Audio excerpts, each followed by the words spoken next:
Hello and welcome back to live coverage of the Apex Gaming $5,000 Modern Open IQ RCQ here in Caldwell, Ohio. I'm Tandy, joined by Matt. Say hi, Matt. Hi, Matt. We have a heater for you in this last round. We thought Mason Clark was locked for top 8. We thought Corey was locked for top 8. Corey Baumeister was locked for top 8. Turns out, Corey, right on the cusp. His tiebreakers are quite bad from losing early on. He is in 8th place. And in 9th place, we have someone who's X1-1 with a draw. And with a win, they could jump Corey. So Corey, back against the wall, says, we're going to play. And guess what? He's playing against Mason. It's going to be a heater of a match. We got Corey Baumeister playing that Jeskai Breach deck we've seen so much today, as well as Mason Clark playing the Rakdos Evoke deck that we've been talking about a ton. Had him on camera quite a bit as well.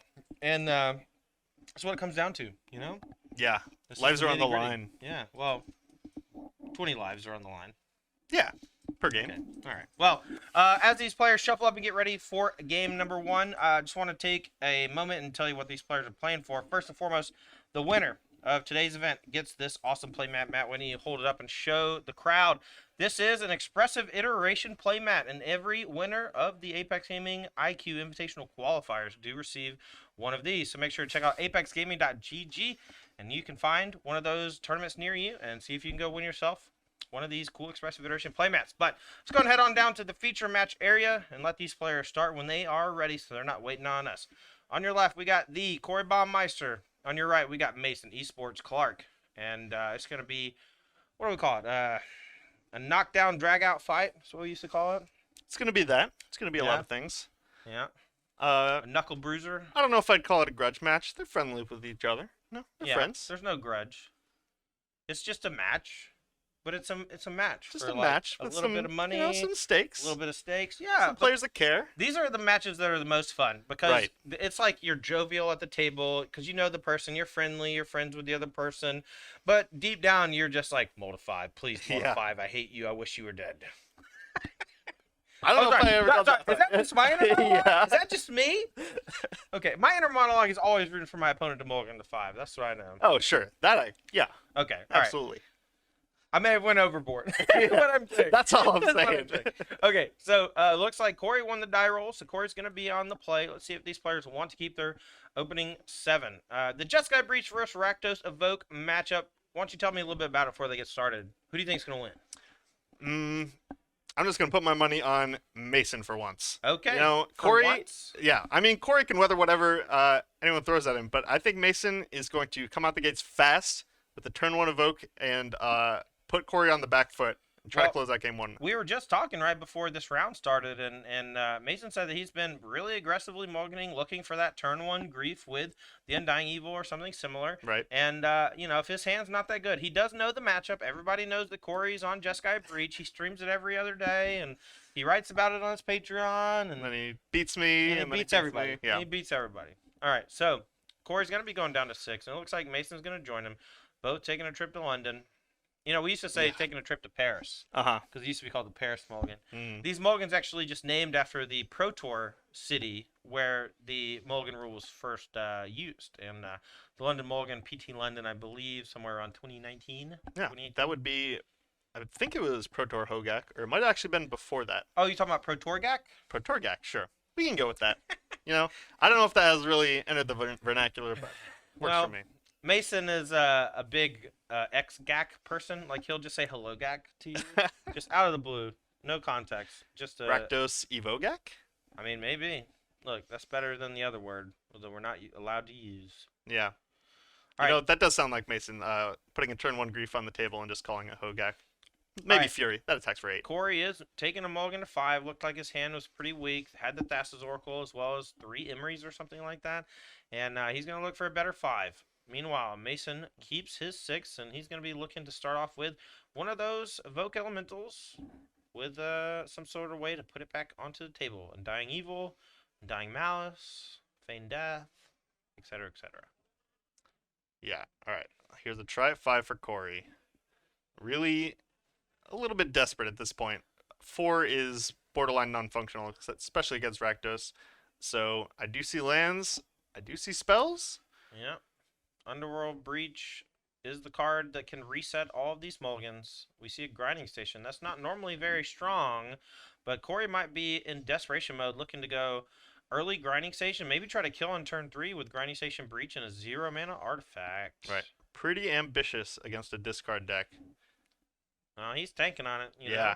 I don't blame him. This is a tough decision. A lot of weak cards in the opener. A lot of things that you search for with Urza Saga in pinch spots.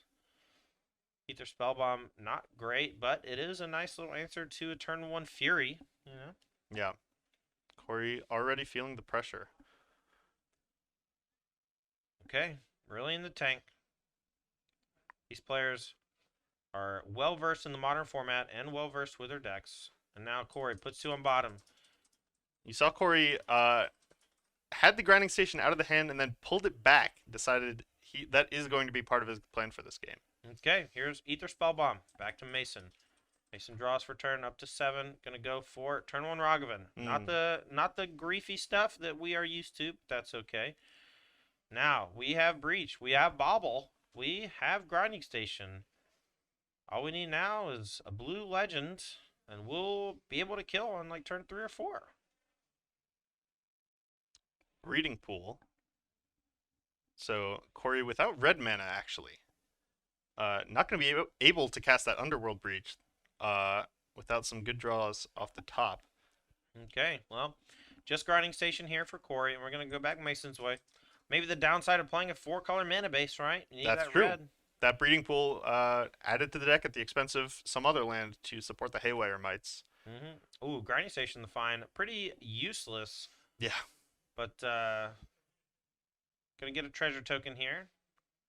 We're going to see if Mason wants to deploy something like Dauthi Voidwalker here. That could be devastating to Corey's position if he's all in on that Breach combo. Right. We do have the Ether Spellbomb, which can bounce it, and maybe that's the line. But I think Corey is a little reliant even on just the card draw ability on this Ether Spellbomb if he's going to dig out of this mulligan hole. So this Dauthi Voidwalker, should it come down, is going to put a ton of pressure on Corey on multiple axes. Both players playing deliberately here. This is a win and in, and this is, basically the most important match of the day for both of them, unless they make it to the finals. This is like the big breaking point between $100 versus the potential to win $1,500. Magic tournaments like this are often extremely top heavy, and it's important to just always be, always understand which matches matter the most. Right, so we saw Corey sacrifice his bauble on Mason's end step, and after that resolved, Mason flashed in this Orcish Bowmasters to try to guarantee the extra trigger off that bauble on Corey's upkeep. Alright, Corey drew Teferi Time Raveler for the turn, all the way down to 12 already, thanks to the Ragavan attacks and damage from his lands. Can fetch a red source here, but it'll cost him. And then can deploy Teferi Time Raveler and bounce something, but the Bowmaster punishes him for the draw. So you have to target the Bowmaster or the token, but even then, doesn't really get you anywhere. Yeah, Corey really trying to get the most out of his mana and his cards. Try to dig out of this hole. Start with a fetch land. All right, down to 9. If we're getting a red, or I guess we can get Basic Mountain down to 11. Nice. With access to 2 blue, 1 white, and 1 red, I think Island's good enough. Mountain, rather. Mountain, rather, excuse me. Don't want to get Sacred Foundry. I don't think you'll need double white. Right.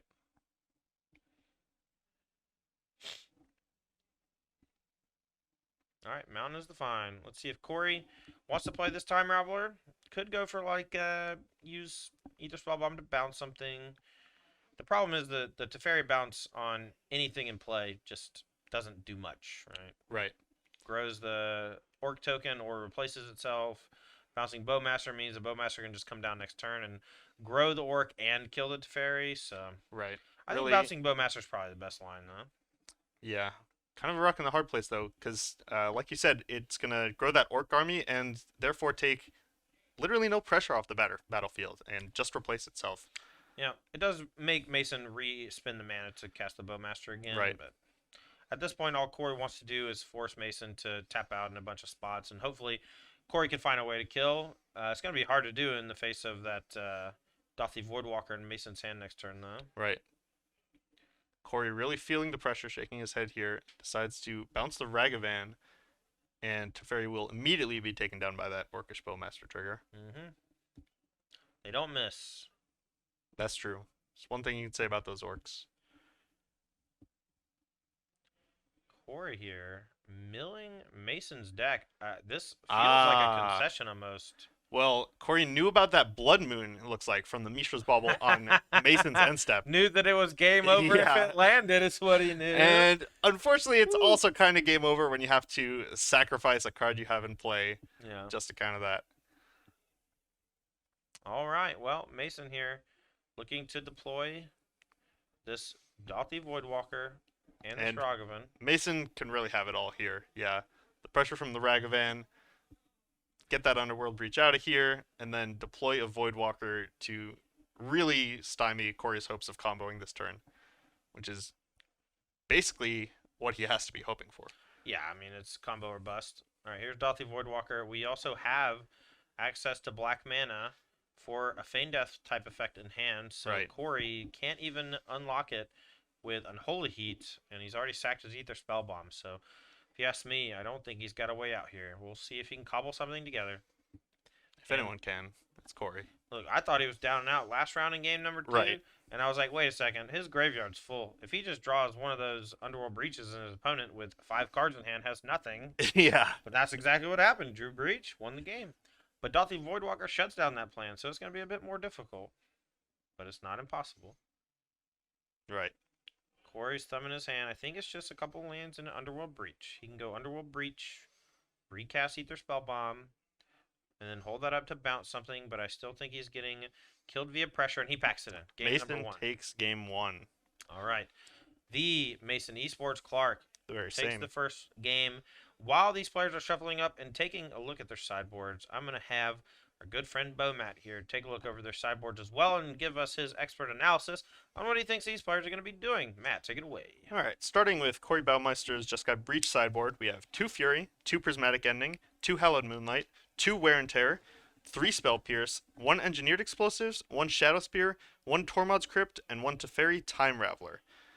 Now, just kind of like last round, none of Corey's interaction is super pinpointed at this matchup. We could definitely see the Wear Tear as a possible answer to Blood Moon, if Corey is concerned about that. The Spell Pierces are alright, but there's still a lot of interaction in the Fury and the Grief that Spell Pierce is not going to hit. It's possible we see Hallowed Moonlight just as kind of a catch-all, or particularly Fury as yet another answer to the Dothi Voidwalker that we see to be very threatening out of the Rakdos deck. And then we will move on to Mason's sideboard. Mason, we are looking at 1 Magus of the Moon, 1 Shoulder of the Apocalypse, 2 Obsidian Charmaw, 3 Chalice of the Void, 2 Engineered Explosives, 1 Tormod's Crypt, 1 Nile Spellbomb, 1 Abrupt Decay, 1 Blood Moon, and 2 Fable of the Mirror Breaker. For Mason, I definitely expect we're going to see these Chalice of the Voids, because Mason is not actually overloaded on amazing interaction for this Breach deck.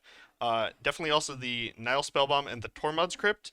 Spellbomb particularly being a great card to just board in, and sometimes it would be great if your opponent decides to start going off with Underworld Breach, but if it's not, you can just draw a card. Also, Corey looked pretty afraid of that Blood Moon. We're definitely going to see the Blood Moon and probably also the Magus of the Moon, because worst case, it can take out an Urza's Saga thanks to some weird rules interactions. All right, well, thanks for that extra analysis from my man Matt. For those of you who don't know, that's Matt Courier on Twitter. Make sure to go give him a follow. He recently won an RCQ with Mono Green Devotion, devoted to the Llanowar Elves in Pioneer. What's your Modern deck? What do you play in Modern usually? Well, I was on Tron for a while. I play a lot. Tron's one of my favorites, definitely. Recently, though, I've picked up Burn because I kind of saw Burn as a weak point in my game. Yeah, I saw you playing that FNM the other night. Yeah, I decided to try and familiarize myself and widen my repertoire, and it's been going pretty well so far.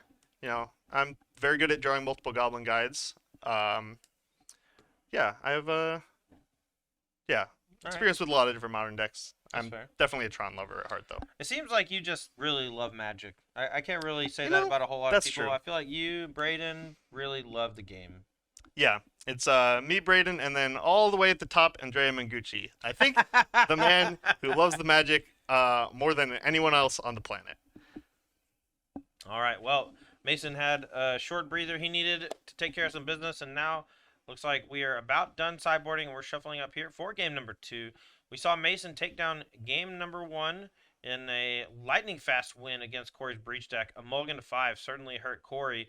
You have to imagine it feels pretty bad to mulligan to 5 and you're winning in, but this is not a normal Magic player. This is not, you know, the everyday happenings, to your average Joe. This is Corey Right. Baumeister, right? Right. And on 5 cards, he was very close to killing, and he kept a hand on 5 that was very close to killing.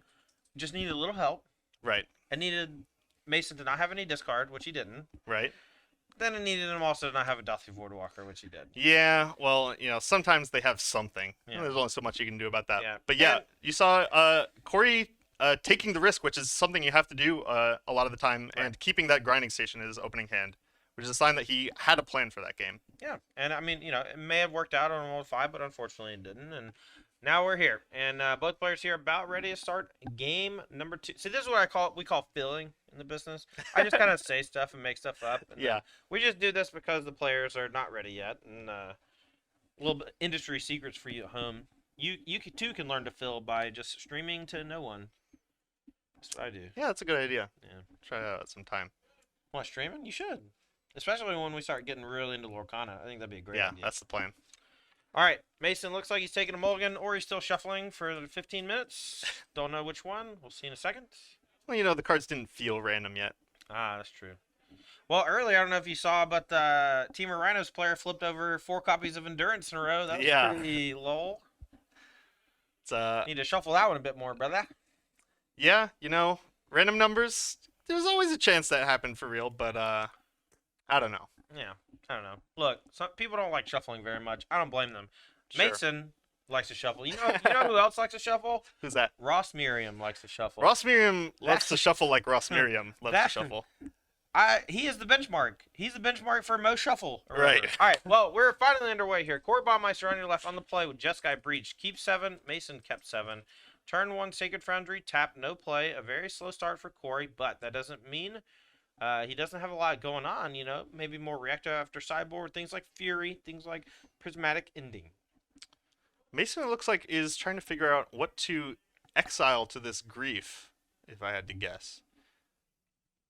He's doing that thing you do where you act like you're really thinking or counting, but really what your brain is doing is just buying time because you're short circuiting. That's what always happens to me. There we go. The Thoughtseize is exiled. Grief coming down. Okay. Look at this hand from Corey. It's not great. The prismatic endings look quite bad against Grief. Right. Fury without a red card to pitch, but Corey obviously feeling the mulligans from last game and kept a relatively weak hand, thinking that maybe this is the game where I get hit with double Grief on turn 1. And guess what? You do. Let's Right. get what? I'm guessing both prismatic endings. A pitch Fury next turn is not a big deal, but goes and gets, prismatic ending and Fury, so that's fine. So 1 prismatic ending left in Corey's hand as well as some lands, including that Urza Saga, which can challenge this Grief in just a short period of time. Right. We have definitely seen Corey rely heavily on Urza Saga, and it has served him very well in the past few rounds. And that definitely played a factor in Corey's decision to keep this hand. Just a strong game plan all on its own. Just start with a bauble targeting himself. Okay, and that'll give him some information. So if he wants to play a fetch land and shuffle away an extra land, that's nice. Or he can just play Urza Saga if it's a good one on top, and then he can draw it. I kind of expected him to wait on the bauble just because of how much discard is in Mason Clark's deck. He doesn't want something like an Underworld Breach to be vulnerable. Right. And he's not getting the card this turn, but you do want to use the bauble sometimes to filter draws, especially when you're very low on resources, which we Yeah. are now because of the double Grief.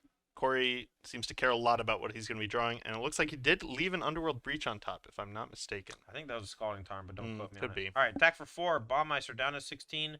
Mason still no damage to self. Blackleaf Cliffs on 1. Here comes a fetch down to 19, maybe 17. Could it be the best case scenario Dalty Voidwalker? I mean, if you're a Mason Clark fan, this Dothy Voidwalker is looking pretty good because you know Right. what it does. It makes it so that Corey, if he starts activating There's a Saga, he's getting chunked for 3 a bunch, and if he doesn't activate There's a Saga, he's just getting lower and lower on resources. And either way, you're happy if you're a Mason or a Mason fan. Right. So Corey has ticked up this Saga. If he wants to activate it, he's doing nothing else this turn. And that single Saga token can't challenge either creature on Mason's battlefield. That's true. The Grief has Menace, and then the Dothy Voidwalker has Shadow. We talked a little bit about Shadow earlier in the day. And here's a Prismatic Ending for the Voidwalker. A pretty nice play for Corey. Next turn, he can make a Construct or maybe float a mana and try to do some Expressive Iteration shenanigans with some extra mana floating. Sure. The Construct not going to be very big here or that good against the Grief. So maybe he just wants to go get something like Ether Spell Bomb and then bounce it back to hand to keep that 4 damage from being too dramatic. 4 damage in, 12 life. Ooh, Mason missing the third land drop. I don't know if he has one, but the best possible play for Mason here would be a Blood Moon. Regardless of whether he has it, did not have that third land to be able to get it in play. But I do know that Mason has an Orcish Bowmasters, and that's going to be pretty good as well. Yeah. So we're going to float mana instead of making a 1/1. That's good news for Corey because that means the Bowmaster is not going to be devastating. It means it's just going to be annoying. We're going to go fetching. What you got? Could get another Bauble if he wants to draw another card. Springleaf Drum if he has a creature to play and needs a little extra mana. We're going to go with Ether Spellbomb.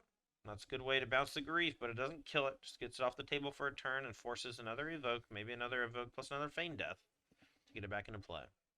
Right. Just trying to stave off this pressure. Alright, here's a fetch. We're going to go looking. Wonder if it's island. Wonder if it's mountain. We'll see. I doubt it's a Shockland. Unless he has Haywire Might or something and just desperately needs green. But Yep, there's that basic mountain.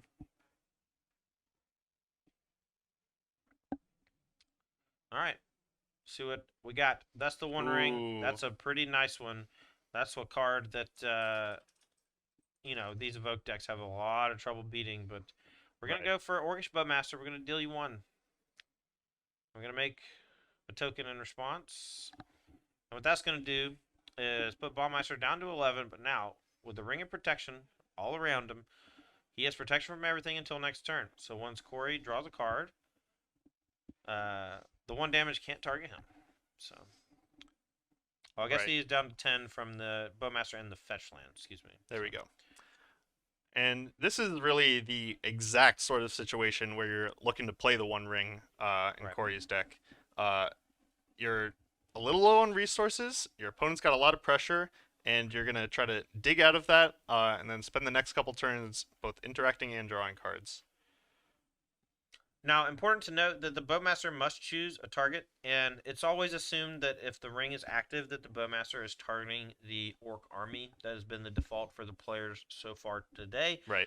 So, if you're wondering where those damages are going, they're definitely not going at Baummeister. He can't be targeted, but the Orc army is still taking damage and it's surviving thanks to state-based actions, effects, whatever you want to call it. Mason's still missing that third land drop, just deploys a Ragavan. And Holy Heat's to pick up for Corey. A draw 2 probably coming.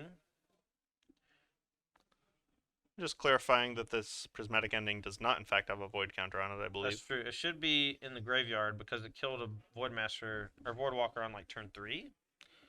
It just exiled it and then goes to the graveyard. Now, it's weird for Unholy Heat and other damage-based effects because the way state-based actions are checked, the creature doesn't die until after the spell has been removed from the stack and put into the graveyard. And so it kind of sees it go to the graveyard. But with Prismatic Ending, it gets exiled in the middle of the resolution of the spell before it goes to the graveyard. So it does not get the Void counter. Yeah. And actually pretty good that our players did clear that up. Corey's deck, I don't know if you know this, it uses its graveyard a lot. Quite a bit. Quite a bit. Even I missed it. Yeah. All right, Corey down to 9, has the One Ring active, needs to do a lot of board clearing, though, and Mason could have something like an Undying Evil to protect himself. See if Corey has Fairy Time Raveler to shut it down, maybe. And there it is. Yeah, so Corey, similar spot to last game where there are a lot of possible targets for this Teferi, and none of them really get you out of this mess. So I know that Corey has a Unholy Heat in hand. I don't know if he has red mana. He could draw 2, look for a red source or stuff to do, and then Unholy Heat the Bowmaster before. I mean, Unholy Heat the Bowmaster first, then draw 2, and then bounce the Orc Army token maybe. But even then, I think you're still just in a world of hurt. Yeah, there's multiple threats. You've got your own ring taking you down. Most of Corey's mana sources at this point, if they're colored, are going to be painful as well. Yeah, I agree. So it looks like Mason is in a great spot to win this game and cash his ticket into the top 8 here of the Apex Gaming $5,000 Modern Open. Minus Teferi. Undo. Thinking. Plays the land. I don't think there's a second basic mountain in the deck, but I do know that there is a second basic island sometimes. Right. Could fetch that for the Ether Spell Bomb. We can bounce something with that, and then bounce something with Teferi. Delay, delay, delay. But that's the best we can do right now. So here's one thing we can do. We can go Teferi. We can bounce Grief. It'll draw a card. It'll make the army bigger. 1 damage will likely go to Teferi, but maybe it goes to face. Mm-hmm. And then after the Orc Army grows, you can use Ether Spellbomb and Island to bounce the Orc Army. And then you're only looking at 3 damage next turn instead of a little too much. Corey drew a Lightning Bolt. Yeah, but which will be pretty good on a future turn, but casting it right now would require Corey to bolt himself off of a Shockland. Right. We're resolving an Orcish Bowmaster trigger. Yeah, it's going from 3 to 4, and since he drew the bolt, he might want to bolt that before it can attack.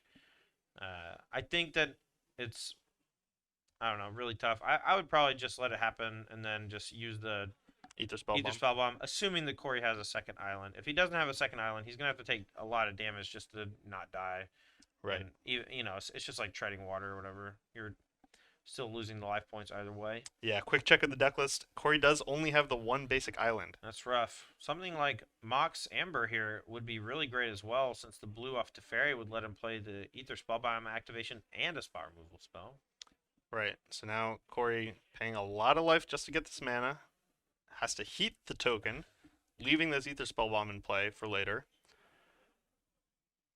And then Mason's going to be able to attack for 3, put Corey down to 2. Corey's then going to go down to 1 off this ring and be in just the tightest spot possible. Yeah, needs to replace the 1 ring, though. That's all you have to do to buy yourself a turn. Once it has no more burden counters on it, you're not at its whims. 3-point attack could, since it's not lethal, Mason might want to put 1 on the Teferi. I really just like putting Corey to 1. I just like puts him to the test. Fetches no longer work. I don't know. Right. Bowmaster off the top kills. Lot to love. Well, if Corey's at 2, he could, put up some blockers or interact and then be able to sustain another trigger off this ring. But putting him to 1, he has to answer both the ring and, whatever you're doing. Just Mason trying to close this one out and make it into our top 8. All right, let's see what Mason wants to go for. He does have a discard spell in hand that he could go for and have perfect information. He could also go for a Grief Pitch at some point, but I don't know if he has one of those Feign Death type cards. And even if he did, the Teferi kind of locks it down. Right. We're going to pitch Fatal Push. We're going to Grief you. Okay. Going to take one of them, and then Thoughtseize going to take the other. Or, okay, so that means he's probably, or maybe he's not going to make him discard the other one. Maybe he's going to be playing a threat instead. Looks like Mason is going to wait for the Ragavan trigger first. Okay, so we get a treasure. We only have access to 1 blue or white, and we don't have 1 of each, so the Teferi stays in exile. Mason going to play another discard spell, Expressive Iteration gone, and now Nile Spellbomb. So, a lot of bases covered. Corey down to 1. Let's see if he can find the kill. Very difficult to do through the Nile Spellbomb. Maybe not impossible. Can't even draw cards with this ring because of the Bowmasters. Yeah, it's just tough stuff. We could go bounce Bowmaster with the 1 ring. Right. And then we could... Ether Spellbomb, rather. or excuse me, and then draw 2 of the ring. Got to find land that doesn't deal you damage into another copy of the ring. Something like Or, Underworld Breach and just get it done. But, yep, that's the line Corey's taking. that. Taking a look at the top 2. There's a breach. Can he find And a it? Haywire Might. Oh, Wow. no green. No though. green. Last game had the green. This game doesn't have it. Plus the, without Grinding Station and a 0-mana artifact in play or something, the exiling the graveyard in response to the breach is just usually enough. That's right. Breach is not even an out for Corey here. All right, so here we're gonna have a breach, and in response, spellbomb you. Corey, with a big old smile on his face, knows that the writing is on the wall. Mason, Esports, Clark, gonna be punching his ticket into the top 8 here at the Apex Gaming $5,000 Modern Open. Trying to win his share of the $5,000 prize purse, including $1,500 for that top spot. Corey may be negotiating for fun, just offering Mason that one last chance to concede. But I would be surprised. Yeah, I think so. There's a chance that they intentionally draw. So Mason Clark is locked with a draw. Corey True. is not locked with a draw. But with Corey dead and them being very good friends, it's possible that Mason just extends the olive branch and says, "We can draw. That way, you have a chance to make it as well as me." Sure. And all things considered, Mason earned his spot, and Corey might still get lucky if they did draw. Unsure whether or not that outcome happened, but once we know, we will let you know.